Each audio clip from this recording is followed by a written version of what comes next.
रहेंगे, इंकलाब जिंदाबाद, इंकलाब जिंदाबाद। पड़ोसी की तमन्ना अब हमारे दिल में है, जल्दी जब जुल्म करेगा सत्ता के हथियारों से, जल्दी जब जुल्म करेगा। क्या नाम है आपका और कहाँ से आए? मेरा नाम साहिल शर्मा और मैं बड़ौल का रहने वाला हूँ। I am a localite. आज यहाँ पे यूथ इकट्ठा हुए हैं, प्रोटेस्ट किया जा रहा है, क्या वजह है? वजह हमारी यही है कि हमारे जो 21 छात्र हैं ये हमारे ही भाई थे, हमारी ही बहनें थे। इनका जो सुसाइड इनको करने की ज़रूरत पड़ी, इसका इकलौता रीज़न, जो इकलौता इंसान इसका कारण है, that is Dharmendra Pradhan. And we all have gathered here to ask for a single demand, that is the resignation of this person here, Dharmendra Pradhan. हमें कुछ नहीं चाहिए सरकार से, हम बस इकलौती हमारी जो मांग है वो इस इंसान का इस्तीफ़ा चाहिए हमें। हमारे भाई बंधु धरने पे बैठे हैं दिल्ली में, कब से भूख हड़ताल कर रहे हैं, हम भी यहाँ पर उनका साथ देने आए हैं। हम अनफॉर्चुनेटली हम दिल्ली तक तो नहीं जा पाए, बट हमारे बस में जितना है हम उतना करेंगे। आज यहाँ पर हम नारेबाजी करेंगे, बहुत ही शांतिपूर्ण अपना हम धरना देंगे, और जब तक हमारे प्रधान ये धर्मेंद्र प्रधान धरना नहीं, वो इस्तीफ़ा नहीं देते हैं, हम लोग अपनी आवाज़ बुलंद रखेंगे। अभी जिस तरह से प्रोटेस्ट किया जा रहा जी। है, केंद्रीय शिक्षा मंत्री के इस्तीफे की मांग जी। तो आपको क्या लगता है कि इससे हालात में सुधार होगा? बिल्कुल होना चाहिए, और अगर नहीं हो रहा है तो हम देखिए, दिल्ली में भी इतने दिनों तक अभी तक धरने चल रहे थे, वो बहुत शांतिपूर्ण तरीके से चल रहे थे। हमारे साइंटिस्ट आए आगे, हमारे नेता आगे आए, हमारे क्या कहते हैं, अभी पहले जब SSC के एग्ज़ाम्स लीक हुए थे तब हमारे टीचर्स भी आगे आए, हमारे प्रोफेसर्स को, हमारे टीचर्स को 2 कोड़ी का कहा जा रहा है। तो हम बिल्कुल अपनी आवाज़ उठाएंगे और हम अपना बहुत शांतिपूर्ण तरीके से प्रदर्शन करेंगे और हम अपना प्रदर्शन जारी रखेंगे। क्या नाम है आपका? विपाशा। कहाँ से आए? धर्मशाला।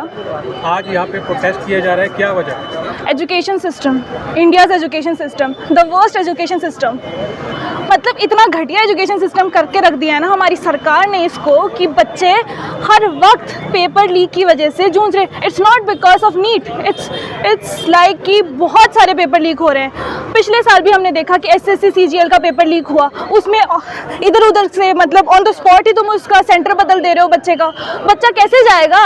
नीट वाले इतने ज़्यादा बच्चे मर गए हैं उसकी वजह से, अभी भी इन लोगों को शर्म नहीं आ रही कि ये लोग रेजिग्नेशन दे दें। नहीं, क्यों देंगे ये लोग रेजिग्नेशन को? तो इतनी इनकी सत्ता प्यारी है ना। सर क्या नाम है आपका? मैं नवनीत शर्मा।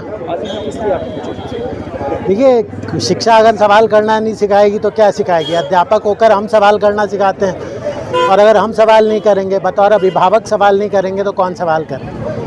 13 बच्चे मरे हैं, ये तो एक सरकारी आंकड़ा है। उन बच्चों में ऐसा नहीं है कि सारे किसी विशेष धर्म के रहे होंगे। तो ये सवाल तो पूछना बनता है कि ये पेपर क्यों लीक हो रहे हैं। अगर पिछले 10 सालों में, या सारी गलती कहते हैं कि पिछले 75 सालों में अगर 75 बार भी पेपर लीक हुए, तो हर एक की जिम्मेदारी ठहराई जानी चाहिए। जिम्मेदारी तो ठहराई, उत्तरदायित्व होना सरकार का एक सबसे महत्वपूर्ण अंग है। किसी भी सवाल के लिए पीछे न भागना, बात करना, अपने गैर सरकारी गुंडों को भेजकर न पिटवाना बच्चों को। आपको कुछ तो जवाब देना ही होगा। ऐसा तो नहीं हो सकता कि आप हर सवाल को राष्ट्रद्रोह कहकर नकार दें, हर सवाल पूछने वाले को देशद्रोही ही कह दें।